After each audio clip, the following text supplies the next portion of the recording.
perché sembrerà strano, ma anche nel Campidano c'era un ballo che si faceva durante il carnevale.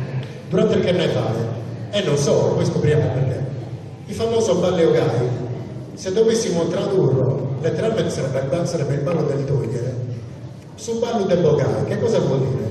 Era un ballo che rompeva tutti gli schemi, quindi non c'erano più coppie fisse, ma su Bagadi, quindi quello che entrava nel ballo non era accoppiato, poteva chiedere il cambio a qualsiasi coppia che partecipava al ballo. Questo era consentito solo per il carnevale o nelle feste in cui Sazerachia decideva che si poteva fare il ballo. Quindi dal carnevale poi si portò a quasi tutte le feste, bastava che ci fosse una richiesta e che chi organizzava il ballo in quel determinato luogo desse il suo benestare. Perché fu richiesto anche oltre il periodo carnevalesco?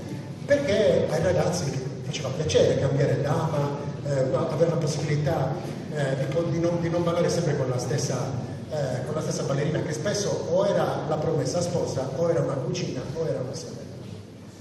Quindi cosa succede? Questo ballo viene interpretato, viene fatto anche durante altre feste e proprio la sua evoluzione spesso e volentieri dava il via a delle risse, perché qualche ballerino non accettava il cambio oppure sbeffeggiava l'altro che veniva a chiedere, mandandolo via, e da lì iniziavano delle discussioni che poi potevano arrivare fino a risse, a coltellamenti. Ci sono un sacco di sentenze di tribunale che parlano di disordini, di condanne, perché anche se non erano leggi scritte erano rispettate dalla comunità civile, e tante condanne a lavori forzati, tante condanne, insomma, venivano davvero sanzionati tanto quando scoppiavano le tafferuglie durante il ballo. Quindi noi adesso proveremo a fare su Ballo Gai, ci accompagnerà Giacomo Longoni.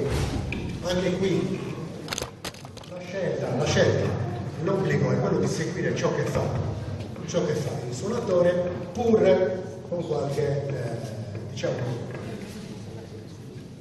qualche permesso in più di variare, visto che ci sono questi casi. Quindi grazie, adesso iniziamo.